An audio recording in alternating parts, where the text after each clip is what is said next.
Hello दोस्तों, नमस्कार। स्वागत है आप सभी का हमारे YouTube channel online Hindi Vipin Kumar में। आज से हम टीजीटी का जो पेपर हुआ था उसका तो व्याख्यात्मक हल प्रश्न पत्र हम लोग देख लिए हैं, लेकिन आज से हम लोग पीजीटी का जो भी पेपर हुआ है उसका व्याख्यात्मक हल प्रश्न पत्र देखेंगे। आज इस वीडियो में हम चर्चा करेंगे 2001 में हुए प्रवक्ता चयन परीक्षा हिंदी का जो व्याख्यात्मक हल प्रश्न पत्र है उसके बारे में। यह परीक्षा 5 जून 2016 को हुआ था, तो इसमें जो जो प्रश्न आए उसका व्याख्यात्मक हल प्रश्न पत्र देखेंगे। और इसी तरह जितने भी एग्ज़ाम हुए हैं हम प्रवक्ता चयन परीक्षा हिंदी का, उसका व्याख्यात्मक हल प्रश्न पत्र हम लगातार इस चैनल पे लाएंगे। तो आप सभी लोग हमारे चैनल को लाइक, सब्सक्राइब, शेयर कर लीजिए। चलिए देखते हैं, यह जो पेपर है वह 2011 का प्रवक्ता चयन परीक्षा अर्थात पीजीटी का है। इसमें जो पहला प्रश्न पूछा गया है वह है कि यथाशक्ति में कौन सा समास है। यह बताना है यथाशक्ति में कौन सा समास है।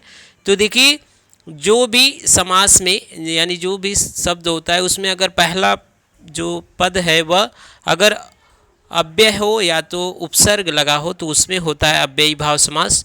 तो यहाँ पे यथाशक्ति में अव्ययी भाव समास होगा, तो ऑप्शन नंबर यहाँ पे जो डी है वह सही हो जाएगा। आगे देखते हैं, अगला जो प्रश्न पूछा गया था वह क्या पूछा गया था। नीलगाय में कौन सा समास है। यह बताना है कि नीलगाय में कौन सा समास है। तो देखिए, जो नीलगाय है, जिस समास में विशेषण और विशेष एक साथ होते हैं वहाँ पे जो समास होता है वह कर्मधारय होता है। तो यहाँ पे ऑप्शन नंबर जो सी है वह सही हो जाएगा। अगला जो प्रश्न पूछा गया था वह क्या पूछा गया था उसके बारे में देखते हैं। अगला जो प्रश्न है वह है कि लिंग किस भाषा का शब्द है। लिंग किस भाषा का शब्द है, तो यह संस्कृत भाषा का शब्द है। तो ऑप्शन यहाँ सी सही हो जाएगा। अगला जो प्रश्न पूछा गया था वह पूछा गया था कि ठाकुर शब्द का स्त्रीलिंग क्या होगा, यह बताना है। तो ठाकुर शब्द का जो स्त्रीलिंग होगा वह हो जाएगा ठकुराइन। तो ऑप्शन नंबर यहाँ बी सही हो जाएगा। आगे देखते हैं, अगला जो प्रश्न पूछा गया यह पीजीटी का पेपर है 2011 का। तो इसमें जो 5वां प्रश्न पूछा गया था, चिड़िया शब्द का प्रयोग बहुवचन में क्या होता है। तो चिड़िया शब्द का जो प्रयोग होता है वह हो जाता है यहाँ पे जो ऑप्शन ए दिया है चिड़िया, तो ऑप्शन ए सही हो जाएगा। आगे जो प्रश्न दिया हुआ है उसे देखते हैं। वह कार मेरी है, इस वाक्य में कौन सा कारक है। तो वह कार मेरी है यानी उस कार से मेरा संबंध है, तो यहाँ संबंध कारक हो जाएगा। तो ऑप्शन नंबर जो बी है वह सही हो जाएगा। अगला जो प्रश्न पूछा गया था वह क्या है उसे देखते हैं। अश्व का पर्यायवाची शब्द है। इस 4 ऑप्शन में अश्व का जो पर्यायवाची शब्द है वह है घोटक। तो ऑप्शन नंबर ए सही हो जाएगा। यहाँ पे जो कुछ महत्वपूर्ण तथ्य दिए हैं उसको भी हम लोग देख लेते हैं।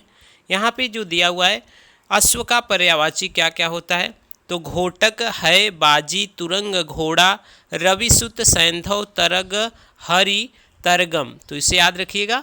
साथ ही साथ जो दिया हुआ है अनंत का जो पर्यायवाची है अपार, असीम, बेहद, से बेशुमार और निस्सीम होता है।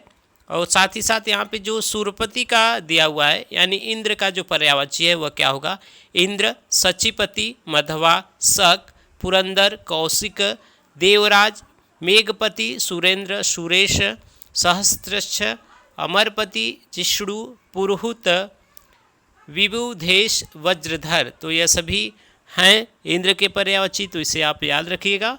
साथ ही साथ जो दिनकर या सूर्य का पर्यायवाची वह क्या दिया हुआ है, सूर्य, रवि, भानु, दिवाकर, भास्कर, प्रभाकर, मतंग, मतंग को याद रखिएगा, आदित्य। तो यह सभी पर्यायवाची भी आप याद रखिएगा। यहाँ पे इन सभी को पढ़ने का मेरा तात्पर्य यही है कि आप सभी को रिवीजन होता जाए। चलिए देखते हैं अगला जो प्रश्न है वह क्या पूछा गया है। अगला प्रश्न है कि निम्न में कौन सा पर्यायवाची शब्द युग्म सही नहीं है। तो देखिए, कमल का मृणाल सही है, ओस का निहार, आकाश का अभ्रू, गाय का द्विज। तो यहाँ पे जो चारों विकल्प है वह सही है, तो यह प्रश्न गलत पूछा गया था, तो इसे देख लीजिएगा। चलिए देखते हैं अगला जो प्रश्न है वह क्या पूछा गया था। ध्यान दीजिएगा, यह पीजीटी 2011 का प्रश्न है। अगला जो है प्रश्न, उत्थान का विलोम शब्द क्या है यह बताना है। तो उत्थान का जो विलोम शब्द होता है वह होता है पतन। तो ऑप्शन बी सही हो जाएगा। यहाँ पे सभी का देख लेते हैं। जो विलोम है, उत्थान का हो जाएगा पतन, प्रस्थान का आगमन, विस्थापन का संस्थापक। तो इसे भी आप याद करिएगा। आगे देखते हैं अगला जो पूछा गया है, उल्लास का विलोम शब्द क्या होगा। तो उल्लास का जो विलोम होगा वह नैराश्य होगा। तो ऑप्शन यहाँ पे जो डी है वह सही हो जाएगा। अगला प्रश्न जो दिया है उसे देखते हैं। कम बोलने वाले के लिए एक शब्द क्या होता है। तो कम बोलने वाले के लिए होता है मितभाषी, और जो अधिक बोलता है वह उसे वाचाल कहते हैं। तो उसे भी याद रखिएगा। आगे देखते हैं अगला जो प्रश्न है वह क्या पूछा गया है। जिसकी भुजाएं घुटनों तक लंबी हो उसके लिए एक शब्द क्या होगा। तो उसे अजान बाहु कहते हैं। तो ऑप्शन ए सही हो जाएगा। आगे देखते हैं अगला जो प्रश्न है वह क्या पूछा गया है। अगला प्रश्न है कि अपने हाथ से स्वयं काम करो, वाक्य का शुद्ध रूप क्या होगा। तो यहाँ पे शुद्ध रूप होगा अपना काम स्वयं करो। तो ऑप्शन ए सही हो जाएगा। आगे देखते हैं अगला जो प्रश्न है। अगला जो प्रश्न पूछा गया था, एकमात्र सहारा मुहावरे का सही अर्थ क्या होगा। तो एकमात्र सहारा मतलब अंधे का लाठी होना। तो ऑप्शन नंबर यहाँ पे जो सी है वह सही हो जाएगा। यहाँ पे जो उसका व्याख्या दिया हुआ है सभी का उसे भी देख लेते हैं। एकमात्र सहारा होना यानी अंधे का लाठी होना, आँखों का तारा होना अर्थात अत्यंत प्यारा होना, आँखें बिछाना मर्दम इसका अर्थ हो जाएगा हृदय से आदर करना, और नाक का बाल होना यानी बहुत प्रिय होना। तो इसे भी आप याद रखिएगा। आगे देखते हैं अगला जो प्रश्न है, ऊँट के मुंह में जीरा का सही अर्थ क्या होगा। तो ऊँट के मुंह में जीरा अर्थात बहुत थोड़ा। तो ऑप्शन ए सही हो जाएगा। अगला जो प्रश्न दिया हुआ है, अगला प्रश्न है कि अभिज्ञान शाकुंतलम नाटक के लेखक का नाम है। तो आप सभी जानते होंगे बहुत प्रसिद्ध रचना है कालिदास का जो नाटक है अभिज्ञान शाकुंतलम। इसमें 7 अंक है और चौथा अंक इसका बहुत प्रसिद्ध है। तो इसे याद रखिएगा। तो यहाँ पे ऑप्शन सी सही हो जाएगा। यहाँ पे जो तथ्य दिए हैं उसको भी आप देख लीजिए। अभिज्ञान शाकुंतलम कालिदास का है, किरातार्जुनीयम भारवी का है, स्वप्नवास दत्तम भास का है, और उत्तर रामचरितम भवभूति का है। इसे भी आप याद रखिएगा। आगे देखते हैं अगला जो प्रश्न पूछा गया वह क्या है। इनमें से कौन सा नाटक भास का नहीं है यह बताना है। तो यहाँ पे देखिए जो मालविकाग्निमित्रम है वह कालिदास का है। बाकी जो दिया हुआ है प्रतिभा नाटक, उरुभंग, दूत वाक्यम, यह सभी भास का नाटक है। तो यहाँ नहीं पूछा है। तो ऑप्शन नंबर जो डी है वह सही हो जाएगा। आगे देखते हैं अगला जो प्रश्न पूछा गया वह क्या पूछा गया है। अगला प्रश्न है कि स्वप्नवास दत्तम नाटक के लेखक का नाम बताइए। तो स्वप्नवास दत्तम जो है वह जो रचना है वह दिया हुआ है वह भास का है। तो यहाँ पे ऑप्शन नंबर जो दिया हुआ है बी वह क्या हो जाएगा, सही हो जाएगा। इसे याद रखिएगा। अगला जो प्रश्न पूछा गया उसे देखते हैं। अगला जो प्रश्न है वह क्या पूछा गया है। अगला जो प्रश्न पूछा गया था वह है कि भारवी की माता का क्या नाम था।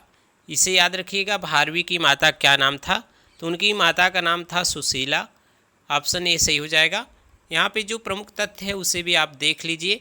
संस्कृत साहित्य के महान विद्वान भारवी का 500 ईस्वी के आसपास दक्षिण भारत में वह निवास करते थे। इनके पिता का नाम श्रीधर तथा माता का नाम सुशीला था। इसे याद रखिएगा। और इनकी प्रमुख रचना जो है किरातार्जुनीयम, जिसमें 18 सर्ग है, वह एक महाकाव्य है। इसे याद रखिएगा। और इसमें वीर रस की प्रधानता है। यह भी प्रश्न पूछा जाता है किरातार्जुनीयम में किस रस की प्रधानता है। तो वीर रस की प्रधानता है। आगे देखते हैं अगला जो प्रश्न है वह क्या पूछा गया है। शिशुपाल वध रचना के लेखक का नाम बताइए। तो शिशुपाल वध जो रचना है वह है माघ कवि का। तो इसे याद रखिएगा। शिशुपाल जो रचना है वह माघ कवि का है। तो यहाँ पे ऑप्शन नंबर जो दिया हुआ है ए वह क्या हो जाएगा, सही हो जाएगा। आगे देखते हैं अगला जो प्रश्न है वह क्या पूछा गया है। अगला प्रश्न है कि श्रीहर्ष के पिता का नाम बताना है। तो श्रीहर्ष के पिता का नाम हीर है। यहाँ पे हरि दिया हुआ है लेकिन हीर उनकी पिता का नाम है। तो इसे याद रखिएगा। यहाँ पे जो महत्वपूर्ण तथ्य है उसे भी देख लेते हैं। साथ इनकी जो प्रमुख रचनाएं हैं उसे देख लेते हैं। श्रीहर्ष की जो प्रमुख रचनाएं हैं वह है रत्नावली, नागानंदम, प्रियदर्शिका तथा नैषधि चरितम। इसे याद रखिएगा। बृहत्त्रयी का प्रमुख जो माना जाता है, एक रचना प्रमुख रचना माना जाता है। तो आप यहाँ पे चलिए देखते हैं अगला जो प्रश्न है वो क्या पूछा गया था। अगला प्रश्न है कि 10 कुमार चरित्र के लेखक का नाम बताइए। तो 10 कुमार चरित्र के जो लेखक हैं वह दंडी हैं। ऑप्शन ए सही हो जाएगा। जो दंडी के प्रमुख रचनाएं हैं उसे भी आप याद रखिएगा। दस कुमार चरितम, द्विसंधान काव्य, काव्यादर्श, अवंती सुंदरी कथा, छंदो विचित, कला परिच्छेद इनकी रचनाएं। इनमें से जो काव्यादर्श है वह एक अलंकार ग्रंथ पे आधारित है, और यहाँ पे कला परिच्छेद भी याद रखिएगा, यह भी पूछा जाता है। तो चलिए देखते हैं अगला जो प्रश्न है वह क्या पूछा गया है। अगला प्रश्न है कि इनमें से कौन सी रचना दंडी की नहीं है, यह बताना है। तो यहाँ पे देखिए जो प्रश्न पूछा जाना चाहिए था कि इनमें से कौन सी रचना दंडी की है, तो दस कुमार चरितम होना चाहिए, लेकिन यहाँ पे प्रश्न गलत पूछा गया है। तो यहाँ पे जो रचनाएं दिए गए हैं उसके रचनाकार को हम लोग देख लेते हैं। दस कुमार चरितम दंडी का है, कादम्बरी बाणभट्ट का है, और स्वप्नवास दत्तम भास का है, वासदत्ता सुबंधु का है। तो इसे याद रखिएगा। आगे देखते हैं अगला जो प्रश्न पूछा गया है वह क्या है। सही संधि विच्छेद का चयन कीजिए। तो यहाँ पे जो देखिए विद्यार्थी का जो सही संधि विच्छेद होगा, विद्या प्लस अर्थी अक सवड़े से दीर्घ हो जाएगा, ऑप्शन बी सही हो जाएगा। आगे देखते हैं अगला जो प्रश्न है वह क्या पूछा गया था। यद्यपि का सही संधि विच्छेद क्या होगा, तो यदि धन अपि होता है, यह यहाँ पे जो संधि है ये कोई अड़ची से यहाँ पे अड़ संधि हो जाएगा, ई के स्थान पे यह आदेश हो जाएगा, तो ऑप्शन ए सही हो जाएगा। आगे देखते हैं अगला जो प्रश्न है। हरि सेते शब्द में कौन सी संधि है, यह बताना है। तो हरि प्लस सेते यानी विसर्ग संधि का यह उदाहरण है, तो ऑप्शन सी सही हो जाएगा। आगे देखते हैं अगला जो प्रश्न है वह क्या पूछा गया है, उससे देखते हैं अगला जो प्रश्न है वह पूछा गया कि पितुर इच्छा शब्द में कौन सी संधि है। तो पितुः प्लस इच्छा होता है, यह विसर्ग संधि का उदाहरण है, तो ऑप्शन यहाँ पे जो सी है वह सही हो जाएगा। आगे देखते हैं अगला जो प्रश्न पूछा गया है। अनुदिनम में कौन सा समास है, यह बताना है। तो अनुदिनम जिसमें पहला शब्द उपसर्ग हो या अव्यय हो वह होता है अव्ययी भाव समास, तो यहाँ पे ऑप्शन नंबर जो ए है वह सही हो जाएगा। आगे देखते हैं अगला जो प्रश्न है वह क्या पूछा गया है। पीताम्बर शब्द में कौन सा समास है, यह बताना है। तो देखिए पीताम्बर शब्द में जो समास है वहाँ पे यहाँ पे ऑप्शन में दिया हुआ है बहुब्रीहि, वह सही हो जाएगा। पीत है अंबर जिसका अर्थात श्री कृष्ण, तो बहुब्रीहि समास हो जाएगा। आगे देखते हैं अगला जो प्रश्न है वह क्या पूछा गया है। नमः शिवाय शब्द में कौन सी विभक्ति होती है। तो देखिए कौन सी विभक्ति है, तो आप एक सूत्र पढ़े होंगे, नमः स्वस्ति स्वाहा वसट स्वधा अलम, यह जो चतुर्थी विभक्ति का होता है, तो यानी जिसमें नमः लगा हो वह चतुर्थी विभक्ति का होगा, तो ऑप्शन नंबर ए यहाँ पे सही हो जाएगा। आगे देखते हैं अगला जो प्रश्न है वह क्या पूछा गया। अगला प्रश्न है कि भिक्षुकः पादेन खंजः अस्ति में कौन सी विभक्ति है। तो आप एक सूत्र और पढ़े होंगे विभक्ति परिचय में कि जो सूत्र है एनांग विकार, यानी मनुष्य के जिस अंग में विकलांगता होती है यानी विकारता होती है उस अंग में तृतीया विभक्ति का प्रयोग होता है। तो यहाँ भिक्षुकः पादेन खंज यानी भिक्षुक पैर से लंगड़ा है, तो इस कारण यहाँ पे तृतीया विभक्ति हो जाएगा। ऑप्शन नंबर यहाँ पे जो सी है वह सही हो जाएगा। आगे देखते हैं अगला जो प्रश्न है वह क्या पूछा गया है। करड़ीय शब्द में कौन सा प्रत्यय लगा हुआ है। तो इसमें करड़ी में जो प्रत्यय है वह अनियर प्रत्यय है, तो ऑप्शन सी सही हो जाएगा। आगे देखते हैं अगला जो प्रश्न है। अगला जो प्रश्न दिया हुआ है वह क्या है कि राज्ञा शब्द रूप में कौन सी विभक्ति है। तो राज्ञा शब्द रूप में तृतीया विभक्ति है, तो ऑप्शन नंबर यहाँ पे जो ए है वह सही हो जाएगा। अगला जो प्रश्न दिया हुआ है उसे देखते हैं। गमिष्यति धातु रूप में कौन सा काल है। तो आप जानते होंगे जो भविष्य काल में चलता है यानी लृट लकार में गमिष्यति, गमिष्यतः, गमिष्यन्ति, गमिष्यसि, गमिष्यतः, गमिष्यथ, गमिष्यामि, गमिष्यामः, गमिष्यावः, तो यह लृट लकार यानी भविष्य काल का रूप है, तो ऑप्शन यहाँ पे सी सही हो जाएगा। आगे देखते हैं अगला जो प्रश्न है वह क्या पूछा गया है। विद्यालयम निक्सा जलाशय अस्ति, ये इसका सही अर्थ बताना है। तो विद्यालय के समीप जलाशय है, यहाँ पे द्वितीया हो जाता है। अभितः परितः समय निक्सा प्रतियोगी की योग में द्वितीया होता है, तो यहाँ पे विद्यालय के समीप जलाशय यह सही हो जाएगा। आगे देखते हैं अगला जो प्रश्न है वह पूछा गया प्रेम सागर किसकी रचना है। यह बताना है कि प्रेम सागर किसकी रचना है। तो यह प्रसिद्ध रचना है लल्लू लाल का, तो ऑप्शन बी सही हो जाएगा। चलिए देखते हैं आगे जो प्रश्न है। हम लोग पीजीटी 2011 का हल प्रश्न पत्र देख रहे हैं। इसमें जो अगला प्रश्न पूछा गया है वह क्या पूछा गया है। इनमें से कौन कलकत्ता के फोर्ट विलियम कॉलेज से संबंध थे। तो देखिए दो लोग थे, लल्लू लाल और सदल मिश्र, तो यहाँ पे लल्लू लाल ऑप्शन ए में है, तो वह सही हो जाएगा। इसके अतिरिक्त सदल मिश्र भी फोर्ट विलियम कॉलेज से संबंध रखते थे, तो उसे भी याद रखिएगा। फोर्ट विलियम कॉलेज की स्थापना 1800 ईस्वी में हुआ था, तो इस तथ्य को याद रखिएगा। चलिए देखते हैं अगला जो प्रश्न है, पौमचर्यु किसकी रचना है, यह बताना है पौमचर्यु किसकी रचना है। तो यह स्वयंभू की रचना है जो राम कथा पे आधारित है, तो इसे भी याद रखिएगा। एक तथ्य और है कि स्वयंभू को अपभ्रंश का वाल्मीकि कहा जाता है, तो इसे भी आप याद रखिएगा। आगे देखते हैं अगला जो प्रश्न है वह क्या पूछा गया है। अगला प्रश्न है कि निम्नलिखित में कौन सा नाम आदिकाल का नहीं है। तो देखिए आदिकाल का जो नाम है वीरगाथा काल है, चारण काल है, सिद्ध सामंत काल है, लेकिन गद्य काल नहीं है, यह आधुनिक काल का नाम है। और आधुनिक काल में इस नाम को रामचंद्र शुक्ल ने आधुनिक काल का नाम गद्य काल का है, तो ऐसे भी प्रश्न पूछा गया है, तो इस तथ्य को याद रखिएगा।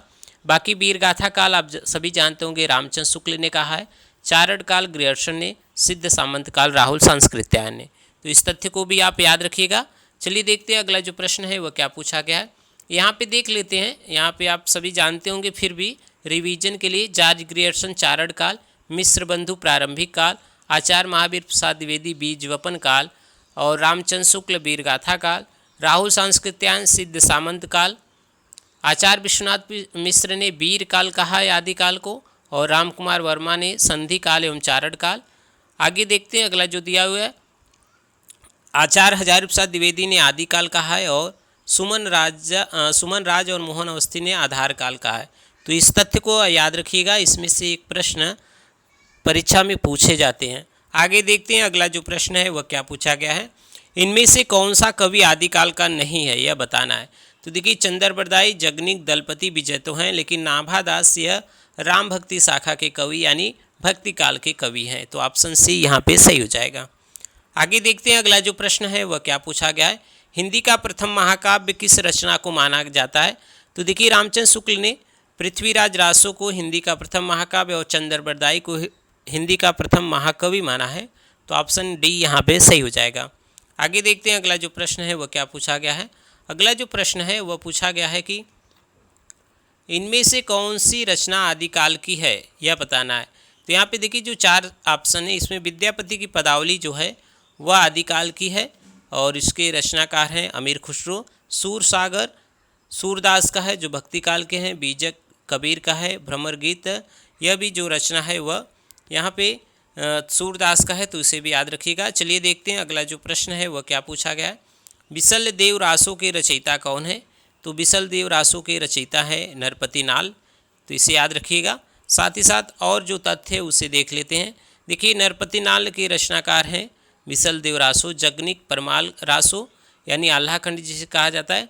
केदार भट्ट जो लिखे हैं वह जयचंद प्रकाश और चंद्रबरदाई पृथ्वीराज रासो, और नरपति नाल यहाँ बिसल देव रासो लिखे हैं, तो इसे भी याद रखिएगा। चलिए देखते हैं अगला जो प्रश्न है वह क्या पूछा गया है। इनमें से कौन सी भाषा आदिकाल की है। तो देखिए आदिकाल में जो प्रयोग होता है वह डिंगल पिंगल, तो ऑप्शन यहाँ पे जो सी है वह सही हो जाएगा। आगे देखते हैं अगला जो प्रश्न है। हिंदी के किस काल को स्वर्णयुग कहा जाता है। तो देखिए जॉर्ज ग्रियर्सन ने भक्ति काल को सर्वप्रथम स्वर्ण युग कहा है, तो यहाँ पे ऑप्शन नंबर सी सही हो जाएगा। आगे देखते हैं अगला जो प्रश्न है। कबीरदास की मृत्यु कहाँ हुई थी। देखिए जो कबीरदास हैं वह संत काव्यधारा के प्रमुख कवि माने जाते हैं और इन्होंने उस समय समाज में प्रचलित जो भी बाह्य आडंबर रूढ़ियाँ थी उसका जमकर विरोध किया था। और यहाँ पे जो उनके मरने का कारण मगहर है वह यही है कि वहाँ पे कहा जाता था कि जो वहाँ पे मरता है उसे नरक मिलता है, तो इस अंधविश्वास को, इस रूढ़ी को तोड़ने के लिए वह स्वयं जाकर के मगहर में वहाँ पे अपनी मृत्यु को प्राप्त किए थे। तो कबीरदास की मृत्यु जो हुआ था वह मगहर में और जन्म हुआ था बनारस लहतारा काशी में, तो इसे याद रखिएगा। आगे देखते हैं अगला जो प्रश्न है वह क्या पूछा गया है। अगला प्रश्न है कि कबीरदास के गुरु कौन थे यह बताना है। तो कबीरदास के गुरु जो थे वह थे रामानंद, लेकिन यहाँ पे ऑप्शन में नहीं है, तो यह गलत प्रश्न है, इसे याद रखिएगा। कबीरदास के गुरु रामानंद है। चलिए देखते हैं अगला जो प्रश्न है वह क्या पूछा गया है। संत काव्य नाम किसने दिया है। इस तथ्य को याद रखिएगा। संत काव्य जो नाम दिया गया है सबसे पहले वह राम कुमार वर्मा द्वारा दिया गया है, तो ऑप्शन यहाँ पे सी सही हो जाएगा। आगे देखते हैं अगला जो प्रश्न है वह क्या पूछा गया है। मसी कागज छुओ नहीं कलम गयो नहीं हाथ किसके विषय में कहा गया है। तो यह कहा गया है कबीर के बारे में वह अपने को मानते थे कि हम निरक्षर थे, पढ़े लिखे नहीं थे, इसलिए उन्होंने यह श्लोक कहा था, मसी कागज छुओ नहीं, कलम गए हो नहीं हाथ। तो कबीर ऑप्शन यहाँ सही हो जाएगा, ऑप्शन सी सही हो जाएंगे। आगे देखते हैं अगला जो प्रश्न है वह क्या पूछा गया था। आप सभी को पता होगा यह जो प्रश्न पत्र चल रहा है जिसका व्याख्यात्मक हल प्रश्न हम लोग देख रहे हैं वह पीजीटी 2011 का है। इसमें अगला जो प्रश्न है वह क्या है, अगला जो प्रश्न है उसे देखते हैं। यह प्रश्न हो गया था, आगे देखते हैं अगला जो प्रश्न है। अगला प्रश्न यहाँ पे दिया हुआ है, अजगर करे न चाकरी, पंछी करे न काम, दास मलुका कह गए सबके दाता राम। तो यह मलुक दास की पंक्ति है, तो ऑप्शन डी सही हो जाएगा। आगे देखते हैं अगला जो प्रश्न दिया हुआ है, इनमें से जायसी की कौन सी रचना नहीं है, यह बताना है। तो यहाँ पे देखिए चित्रावली जो है वह उस्मान का है, आखिरी कलाम अखरावट पद्मावत यह सभी इनका है जायसी का, तो इसे याद रखिएगा। आगे देखते हैं अगला जो प्रश्न है वह क्या पूछा गया, कुतुबन के गुरु का नाम क्या था। तो कुतुबन के गुरु का नाम शेख बुरहान है, ऑप्शन सी सही हो जाएगा। आगे देखते हैं अगला जो प्रश्न पूछा गया है, मधुमालती की रचना किसने की। तो मधुमालती मंझन कवि की रचना है, तो ऑप्शन सी सही हो जाएगा। आगे देखते हैं अगला जो प्रश्न है वह क्या पूछा गया है। अगला जो प्रश्न है कि पद्मावत को समासोक्ति किसने कहा है। तो पद्मावत को जो समासोक्ति कहा गया है वह रामचंद्र शुक्ल द्वारा, तो ऑप्शन बी सही हो जाएगा। आगे देखते हैं अगला जो प्रश्न है, अष्टयाम में कौन सम्मिलित नहीं है, यह बताना है। तो देखिए अष्टछाम जो विट्ठलनाथ ने इसकी स्थापना 1565 ईस्वी में किया था, जिसमें वल्लभाचार्य के 4 शिष्य थे और 4 शिष्य थे विट्ठलनाथ के। तो इसमें जो नहीं है वह बताना है कि कौन कवि इसमें नहीं। तो केशवदास देखिए रीतिकाल में आते हैं, तो यह नहीं है। एक बात और याद रखिएगा, यह जो 8 कवि हैं उसके बारे में यहाँ देख लीजिए, वह पूछा जाता है। तो अष्टछाप के कवि हैं कुंभन दास, सूरदास, परमानंद दास, कृष्णदास। तो यह जो 4 कवि हैं यह है वल्लभाचार्य के शिष्य। बाकी गोविंद स्वामी, छीत स्वामी, चतुर्भुज दास तथा नंददास यह शिष्य हैं विट्ठलनाथ के। तो इसे भी आप याद रखिएगा और इन 8 कवि को आप याद रखिएगा। चलिए देखते हैं अगला जो प्रश्न है, सूरदास कौन सी धारा के प्रतिनिधि कवि हैं। तो सूरदास हैं कृष्ण काव्य धारा के, तो ऑप्शन ए सही हो जाएगा। बढ़ते हैं अगले प्रश्न की तरफ। अगला जो प्रश्न है, सूरदास किसके शिष्य थे। तो अभी चर्चा किया गया वल्लभाचार्य के शिष्य थे, ऑप्शन ए सही हो जाएगा। अगला जो प्रश्न पूछा गया है वह है कि इनमें से पुष्टिमार्गी कवि कौन है। तो पुष्टिमार्गी कवि हैं सूरदास, तो ऑप्शन ए सही हो जाएगा। अगला प्रश्न जो पूछा गया था वह क्या पूछा गया उसे देखते हैं। अगला जो प्रश्न है, कृष्ण गीतावली के रचनाकार कौन है। तो यह प्रसिद्ध रचना है तुलसीदास का, तो ऑप्शन ए सही हो जाएगा। आगे देखते हैं अगला जो प्रश्न है वह क्या पूछा गया है, गोस्वामी जी के पिता का नाम क्या था। तो सभी जानते होंगे आत्माराम दुबे, और इनकी माता का नाम हुलसी देवी, तो यह याद रखिएगा, ऑप्शन यहाँ पे बी सही हो जाएगा। आगे देखते हैं रामचरितमानस की भाषा क्या है। तो रामचरितमानस जो हिंदी का बहुत ही प्रसिद्ध महाकाव्य है, जो अवधी भाषा में रचित है और तुलसीदास द्वारा रचित है, तो ऑप्शन ए सही हो जाएगा। आगे देखते हैं अगला जो प्रश्न है वह क्या पूछा गया है, बिहारी किस धारा के कवि हैं। तो बिहारी हैं रीति सिद्ध काव्य धारा के, तो ऑप्शन ए सही हो जाएगा। आगे देखते हैं अगला जो प्रश्न है वह क्या पूछा गया है, दृग ऊर्जत टूटत कुटुम जुरत चतुर चित प्रीति, यह कथन किसका है। यह बिहारी का है और इसमें अलंकार भी पूछता है, तो इसमें असंगति अलंकार है, इसे भी याद रखिएगा। आगे देखते हैं अगला जो प्रश्न है। अगला प्रश्न है कि इनमें से कौन सा कवि रीति मुक्त नहीं है। तो देखिए रीति मुक्त में आते हैं घनानंद, बोधा, ठाकुर, आलम, और यहाँ पे जो बिहारी हैं वह रीति सिद्ध हैं, तो ऑप्शन डी सही हो जाएगा। आगे देखते हैं अगला जो प्रश्न है, घनानंद किस वर्ग के कवि हैं। तो अभी चर्चा किया गया रीति मुक्त काव्य धारा के हैं, तो ऑप्शन बी सही हो जाएगा। अगला प्रश्न पूछा गया है कि रामचंद्रिका किस कवि की कृति है। तो रामचंद्रिका प्रसिद्ध कृति है केशवदास की, तो ऑप्शन सी सही हो जाएगा।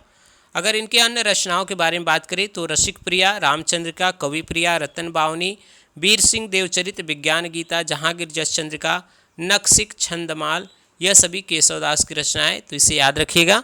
आगे बढ़ते हैं, देखते हैं अगला जो प्रश्न है वह क्या पूछा गया है। अगला जो प्रश्न है वह है कि बिहारी की रचना का क्या नाम है। तो सभी जानते होंगे बिहारी सतसई, यह इनकी प्रसिद्ध रचना है और एकमात्र कृति है जिसके कारण बिहारी हिंदी साहित्य में अमर हो गए, और इसमें 719 दोहे हैं, कहीं कहीं 713 दोहे भी मिलता है। तो इसे याद रखिएगा। आगे देखते हैं अगला जो प्रश्न है वह क्या पूछा गया है। भारतेंदु जी ने किस पत्रिका का संपादन किया था? तो भारतेंदु जी ने 3 पत्रिका निकाला था, कवि वचन सुधा, बाला बोधनी तथा हरिश्चंद्र मैगजीन। तो यहाँ पे कवि वचन सुधा ऑप्शन में सी में है, तो यह सही हो जाएगा। बढ़ते हैं अगले प्रश्न की तरफ। अगला जो प्रश्न है वह क्या पूछा गया था। अगला प्रश्न है कि भारतेंदु जी ने किस नाटक में स्वयं अभिनय किया था? तो जानकी मंगल जो नाटक है, जो लिखा गया है शीतला प्रसाद त्रिपाठी द्वारा, उसमें भारतेंदु जी ने अभिनय किया था। तो ऑप्शन ए सही हो जाएगा। आगे देखते हैं अगला जो प्रश्न है। भारतेंदु कालीन किस उपन्यास में आधुनिकता की शुरुआत मानी जाती है? तो यह परीक्षा गुरु से माना जाता है, जो लाला श्रीनिवास दास द्वारा रचित है और 1882 ईस्वी में इसका प्रकाशन हुआ था और रामचंद्र शुक्ल ने इसे हिंदी का पहला उपन्यास भी माना है। तो इन सभी तथ्य को आप याद रखिएगा। आगे देखते हैं अगला जो प्रश्न है। अगला प्रश्न है कि द्विवेदी युग की कविता की विशेषता क्या है? तो उपदेशात्मक एवं इतिवृत्तात्मकता इनकी कविता की विशेषता है। तो ऑप्शन ए सही हो जाएगा। आगे देखते हैं अगला जो प्रश्न है। मैथिली शरण गुप्त ने इतिहास के उपेक्षित नारी पात्र को निम्न पुस्तक में प्रतिष्ठित किया। तो इतिहास की उपेक्षित नारी पात्र जो उर्मिला हैं, उनको उन्होंने यानी मैथिली शरण गुप्त ने साकेत में उनका चित्रण किया है। तो ऑप्शन डी सही हो जाएगा।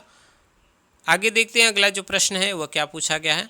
मैं नीर भरी दुख की बदली, यह कथन किसका है? तो यह महत्वपूर्ण कथन है महादेवी वर्मा का। तो ऑप्शन ए सही हो जाएगा। आगे देखते हैं अगला जो प्रश्न है वह क्या पूछा गया है। हिंदी काव्य की आधुनिक मीरा किसे कहा जाता है? तो आधुनिक मीरा कहा जाता है महादेवी वर्मा को। ऑप्शन ए सही हो जाएगा। आगे देखते हैं अगला जो प्रश्न है वह पूछा गया है। अगला प्रश्न है कि छायावादी युग का प्रवर्तक किसे माना जाता है? तो छायावादी युग का प्रवर्तक माना जाता है जयशंकर प्रसाद को। उनकी जो कृति है झरना 1918 में, उसे सबसे पहले छायावाद वहाँ से शुरुआत माना जाता है, यानी इसके प्रवर्तक जयशंकर प्रसाद माने जाते हैं। तो ऑप्शन ए सही हो जाएगा। आगे देखते हैं अगला जो प्रश्न है। प्रगतिवाद के अंतर्गत कौन सा विचार अमान्य है? तो यहाँ पे जो रूपवाद है वह अमान्य विचार है। तो ऑप्शन बी सही हो जाएगा। आगे देखते हैं अगला जो प्रश्न है।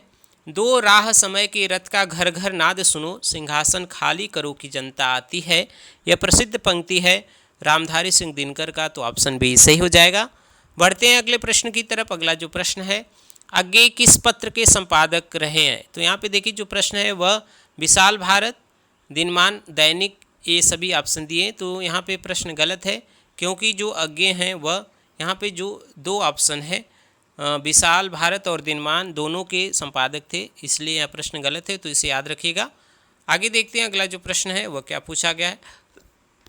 अगला प्रश्न है कि इनमें से कौन सी रचना धर्मवीर भारती की नहीं है? याद रखिएगा, यहाँ पे अंधा युग, कनुप्रिया, ठंडा लोहा तो इनका है, लेकिन हरी घास पे क्षणभर यह अज्ञेय की रचना है। तो इसलिए यहाँ पे ऑप्शन नंबर डी सही हो जाएगा। आगे देखते हैं अगला जो प्रश्न है। इनमें से कौन सी हिंदी की पहली कहानी मानी गई है? तो इंदुमती किशोरीलाल गोस्वामी कृत जो इंदुमती है उसको हिंदी की पहली कहानी मानी गई है। तो ऑप्शन ये सही हो जाएगा। यहाँ पे एक तथ्य और याद रखिएगा कि आधुनिक स्रोतों के अनुसार जो माधवराम सप्रे का कहानी है एक टोकरी भर मिट्टी, उसे भी पहली कहानी मानी गई है। तो उसको भी, उस तथ्य को भी आप ध्यान रखिएगा। आगे देखते हैं अगला जो प्रश्न है। हार की जीत कहानी के लेखक कौन है? तो हार की जीत प्रसिद्ध कहानी है यह सुदर्शन का। तो ऑप्शन सी सही हो जाएगा। आगे देखते हैं अगला जो प्रश्न है वह क्या पूछा गया है। अगला प्रश्न है कि इनमें से कौन सा नाटक भारतेंदु जी का नहीं है? तो यहाँ पे देखिए रणधीर प्रेम मोहिनी यह लाला श्रीनिवास का नाटक है, बाकी भारत दुर्दशा, प्रेम योगिनी, नील देवी भारतेंदु जी का है। तो ऑप्शन डी यहाँ सही हो जाएगा। बढ़ते हैं अगले प्रश्न की तरफ। अगला जो प्रश्न है वह क्या पूछा गया है उसे देखते हैं। अगला प्रश्न है कि आलोक पर्व निबंध के रचनाकार कौन है? तो आलोक पर्व निबंध के जो रचनाकार हैं वह हजारी प्रसाद द्विवेदी हैं। तो ऑप्शन बी सही हो जाएगा। यहाँ पे उनके जो निबंध है उसे भी याद कर लीजिए। अशोक के फूल, कल्पलता, मध्यकालीन, धर्म साधना, विचार और वितर्क, विचार प्रवाह, कूटज, साहित्य सहचर, आलोक पर्व इनके प्रमुख निबंध संग्रह हैं। तो याद रखिएगा। आगे देखते हैं अगला जो प्रश्न है। आवारा मसीहा किस विधा की रचना है? तो आप सभी जानते होंगे शरद चंद्र की जीवनी पर लिखा गया विष्णु प्रभाकर का यह महत्वपूर्ण जीवनी है। तो ऑप्शन यहाँ सी सही हो जाएगा। आगे देखते हैं अगला जो प्रश्न है, इनमें से कौन सा लेखक जीवनी लेखक नहीं है। तो यहाँ पे देखिए अज्ञे जो हैं वह जीवनी लेखक नहीं है, बाकी रामविलास शर्मा, अमृत राय और विष्णु प्रभाकर क्या हैं, जीवनी लेखक हैं। तो इसे याद रखिएगा। आगे जो तथ्य दिया हुआ है, प्रेमचंद का कौन सा उपन्यास गांधीवाद से प्रभावित है, तो यह रंगभूमि है। तो ऑप्शन नंबर यहाँ सी सही हो जाएगा। आगे देखते हैं अगला जो प्रश्न है। अगला जो प्रश्न है, या इस तथ्य को भी आप ध्यान दीजिए, उपन्यास सम्राट प्रेमचंद द्वारा रचित जो रंगभूमि है, यहाँ पे 1925 होना चाहिए, वे बनारस से लेकर राजस्थान तक की कथा व्याप्त है। इसके प्रमुख पात्र सूरदास हैं, जिसमें गांधीवादी व्यक्तित्व की छाया दिखाई देती है। तो यह याद रखिएगा। इनके अन्य अगर उपन्यास के बारे में बात करें तो देवस्थान, रहस्य, प्रेमा, सेवा सदन, वरदान, प्रेमाश्रय, कायाकल्प, निर्मला, प्रतिज्ञा, कर्मभूमि, गोदान, मंगलसूत्र, यह अपूर्ण उपन्यास है। तो इन सभी को याद रखिएगा, यह इनके उपन्यास है। आगे देखते हैं अगला जो प्रश्न है, आंचलिक उपन्यासों का प्रवर्तक किसे माना जाता है। देखिए आंचलिक शब्द सुनते ही मन में फणीश्वरनाथ रेणु आते हैं और उनकी जो रचना है मैला आंचल वो आता है। तो यहाँ पे फणीश्वरनाथ रेणु सही हो जाएगा। आगे देखते हैं अगला जो प्रश्न है, वह पूछा गया है कि हिंदी साहित्य के पहले रिपोर्ताज लेखक का नाम क्या था, या कौन उसके लेखक है। तो शिवदान सिंह चौहान का जो लक्ष्मीपुरा है वह सबसे पहले रिपोर्ताज लेखक हैं। तो ऑप्शन नंबर यहाँ सी सही हो जाएगा। आगे देखते हैं अगला जो प्रश्न है, विवेकी राय कृत जो बाढ़ बाढ़ बाढ़ दिया हुआ है वह हिंदी साहित्य की किस विधा की रचना है। तो यह देखिए विवेकी राय का एक प्रसिद्ध जो है रिपोर्ताज है। तो यहाँ पे ऑप्शन नंबर जो डी है वह क्या हो जाएगा, सही हो जाएगा। आगे देखते हैं अगला जो प्रश्न है, वह पूछा गया है कि अगला प्रश्न है, हमारी यात्रा के यात्रा वृत्तकार कौन है। तो हमारी यात्रा लोचन प्रसाद पांडे का है। तो याद रखिएगा, इससे ऑप्शन सी से हो जाएगा। यहाँ पे जो दिया हुआ है तथ्य उसे भी याद रखिएगा। हमारी यात्रा लोचन प्रसाद पांडे, रूस के 46 दिन यशपाल जैन का। तो इसे भी याद रखिएगा। आगे देखते हैं अगला जो प्रश्न है, अमिट रेखाएं संस्मरण के रेखा चित्र कौन है। तो अमिट रेखाएं सत्यवती मलिक का है। तो ऑप्शन बी सही हो जाएगा। यहाँ पे तथ्य जो दिए हैं उसे भी आप याद रखिए। अमिट रेखाएं सत्यवती मलिक, यादों के काफिले देवेंद्र सत्यार्थी, वे दिन वे लोग, शिव पूजन सहाय, यह प्रमुख संस्मरण है। तो याद रखिएगा इसे। आगे देखते हैं अगला जो प्रश्न है वह क्या है, महादेव वर्मा के रेखा चित्र इनमें से कौन सा नहीं है। तो देखिए यहाँ पे जो पथ के साथी हैं वह उनका संस्मरण है, बाकी अतीत के चलचित्र स्मृति की रेखाएं वह यह उनके जो है रेखा चित्र हैं। तो यहाँ पे ऑप्शन बी सही हो जाएगा, याद रखिएगा ऑप्शन बी सही हो जाएगा। आगे देखते हैं अगला जो प्रश्न है, महावीर प्रसाद द्विवेदी द्वारा संस्मरण नहीं है, कौन सा संस्मरण नहीं है। तो यहाँ पे जो इधर उधर की बातें दिया हुआ है वह इनकी संस्मरण नहीं है। तो बाकी यहाँ पे जो तथ्य है उसे भी याद रखिए। अनुमोदन का अंत, सभा की सभ्यता तथा विज्ञान वसु इनका है, लेकिन महावीर प्रसाद द्विवेदी का जो संस्मरण नहीं है इधर उधर वह रामकुमार खेमका का है। तो याद रखिएगा इसे। आगे देखते हैं अगला जो प्रश्न है, नेताजी सुभाष चंद्र बोस द्वारा लिखित अपनी आत्मकथा का क्या नाम है। तो इनकी जो आत्मकथा है तरुण के स्वप्न, इसे याद रखिएगा ऑप्शन ए सही हो जाएगा। आगे देखते हैं अगला जो प्रश्न है, यह जो तथ्य है उसे भी आप याद रखिएगा। तरुण के स्वप्न नेताजी सुभाष चंद्र बोस की आत्मकथा है। आत्मनिरीक्षण सेठ गोविंद दास का, परिव्राजक की प्रजा सेठ गोविंद दास का, और कुछ आप बीती कुछ जग बीती यह भारतेंदु हरिश्चंद्र का। तो इसे याद रखिएगा। आगे देखते हैं अगला जो प्रश्न है, रस की संख्या 8 किसने मानी है। तो सभी को पता होगा भरत मुनि ने रसों की संख्या 8 माना है अपने नाट्यशास्त्र में। तो इसे याद रखिएगा, और शांत रस को उन्होंने जगह नहीं दिया था। आगे देखते हैं अगला जो प्रश्न है वह क्या पूछा गया है, संचारी भावों की संख्या कितनी होती है। तो 33 ऑप्शन सी सही हो जाएगा। बढ़ते हैं अगले प्रश्न की तरफ। अगला जो प्रश्न है, पीर रस प्रधान रचना में कौन सा गुण होता है। यह याद रखिएगा, यह प्रश्न अच्छा है। वीर रस में होते हैं ओज, तो इसे याद रखिएगा। और ओज जो होता है वीर, विभत्स और रौद्र में। प्रसाद में सभी रस आते हैं। माधुर में आता है शांत, श्रृंगार और करुण। तो इसे भी याद रखिएगा। चलिए देखते हैं अगला जो प्रश्न है, राम को रूप निहारती जानकी कंगन के नग की परछाई, उपयुक्त पंक्ति में कौन सा रस है। तो यहाँ पे श्रृंगार रस है। तो ऑप्शन डी सही हो जाएगा। अगला जो प्रश्न दिया हुआ है उसे देखते हैं। अगला जो प्रश्न है वह पूछा गया है क्या है, अगला प्रश्न है कि बिंद के वासी उदासी तपोव्रतधारी महाबिनु नारी दुखारे उपयुक्त पंक्ति में कौन सा रस है? तो यह हास्य रस का उदाहरण है, तो ऑप्शन सी सही हो जाएगा। आगे देखते हैं अगला जो प्रश्न है वह पूछा गया है कि चौपाई छंद में कितनी मात्राएं होती हैं? तो 4 चरणों का यह छंद होता है, प्रत्येक चरण में 16-16 मात्राएं होती है और यह सममात्रिक छंद है, तो ऑप्शन सी सही हो जाएगा। आगे देखते हैं अगला जो प्रश्न है, दोहा छंद का विपरीत कौन सा होता है? तो दोहा का उल्टा होता है सोरठा, तो ऑप्शन ए सही हो जाएगा। आगे देखते हैं अगला जो प्रश्न है वह क्या पूछा गया है। अगला जो प्रश्न है, जहाँ वर्णों की आवृत्ति बार बार होती है उसमें कौन सा अलंकार होता है? तो वहाँ अनुप्रास होता है, ऑप्शन नंबर यहाँ पे सी सही हो जाएगा।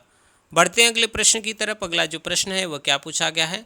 अगला प्रश्न है कि दृग ऊर्जत टूटत कुटुम जुरत चतुर चित्त प्रीति में कौन सा अलंकार है?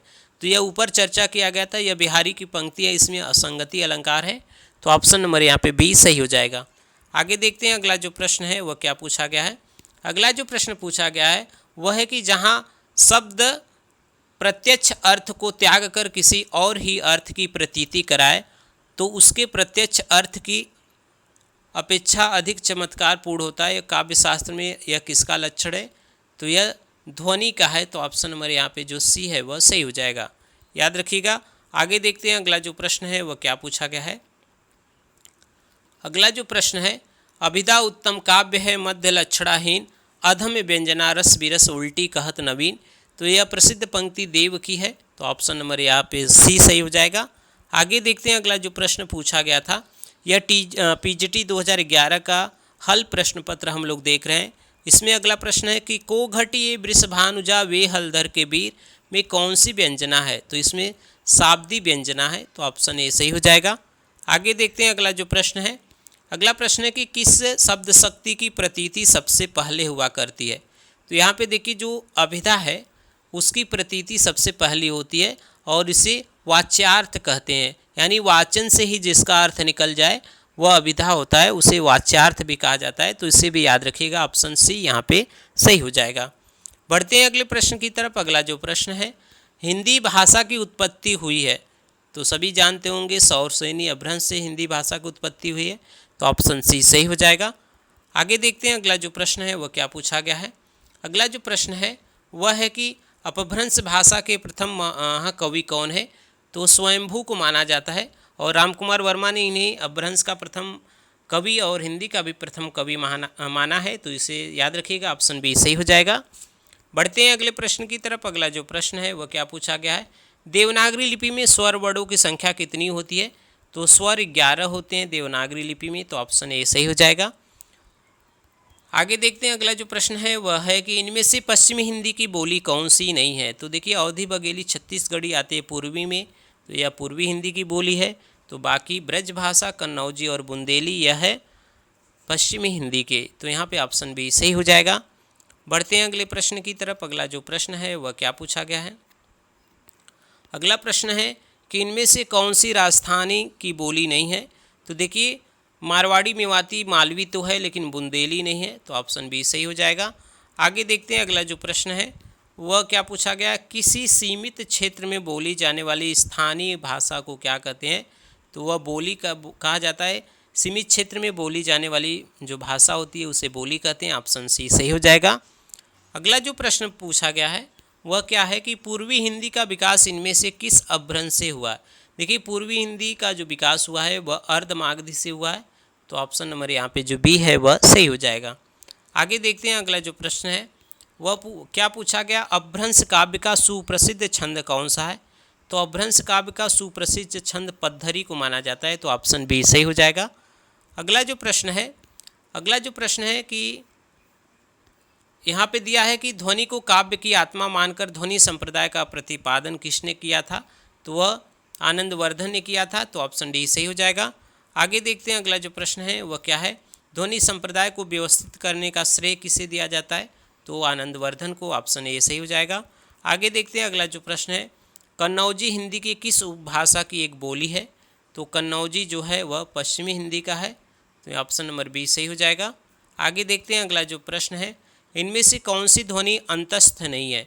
तो यह वह रला अंतस्थ होता है, लेकिन यहाँ पे ब दिया हुआ है वह अंतस्थ नहीं है, तो ऑप्शन नंबर यहाँ पे जो दिया हुआ है बी वह क्या हो जाएगा, सही हो जाएगा। बढ़ते हैं अगले प्रश्न की तरफ। अगला जो प्रश्न है, द ध्वनि का उच्चार स्थान क्या होता है? तो देखिए ऋतु लसानाम दंत होता है, यानी री त वर्ग, और जो स होता है यह वाला स वह दंत से बोले जाते हैं। तो यहाँ पे जो द है वह त थ द यानी दंत व्यंजन है, तो ऑप्शन नंबर बी सही हो जाएगा। आगे देखते हैं अगला जो प्रश्न है वह क्या पूछा गया है। अगला जो प्रश्न है वह पूछा गया है कि खेती किस शब्द का तद्भव रूपांतरण है? तो यह किस कृषि का है, तो ऑप्शन बी सही हो जाएगा। आगे देखते हैं अगला जो प्रश्न है वह क्या पूछा गया है। डंडा शब्द है, तो डंडा जो शब्द है वह एक तद्भव है, तो ऑप्शन नंबर बी सही हो जाएगा। आगे देखते हैं अगला जो प्रश्न है वह क्या पूछा गया था। सूर्योदय का संधि विच्छेद क्या होता है? तो सूर्य प्लस उदय यह गुण संधि का उदाहरण है, तो ऑप्शन यहाँ पे जो बी है वह सही हो जाएगा। आगे बढ़ते हैं, देखते हैं अगला जो प्रश्न है वह क्या पूछा गया था।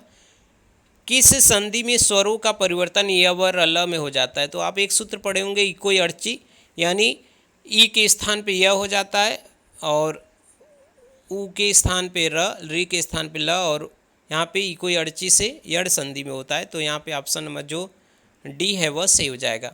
यानी किसी भी स्वर का परिवर्तन य व ल में हो जाता है वह होता है इको अर्ची से यड़ संधि में, तो ऑप्शन यहाँ पे जो डी है वह सही हो जाएगा। बढ़ते हैं अगले प्रश्न की तरफ। अगला जो प्रश्न है, नायक का सही संधि विच्छेद क्या होगा? तो अयादि संधि का उदाहरण है, नए प्लस अकह से नायकह बन जाएगा, तो ऑप्शन नंबर यहाँ पे जो डी है वह सही हो जाएगा। आगे यह देखिए जो प्रश्न पत्र था वह हम लोग देख रहे थे, चर्चा कर रहे थे, पीजीटी 2011 का व्याख्यात्मक हल प्रश्न पत्र देख रहे थे। यह सीरीज लगातार हमारे यूट्यूब चैनल पे जारी रहेगी। इसमें जितनी भी प्रवक्ता हिंदी का पेपर हुआ है उसका हल प्रश्न पत्र हम लेकर आएंगे और जल्द ही अगले वीडियो में हम आपके सामने उपस्थित होंगे। तब तक के लिए शुक्रिया, धन्यवाद। अगर चैनल में नए हैं तो लाइक, सब्सक्राइब, शेयर करना न भूलें।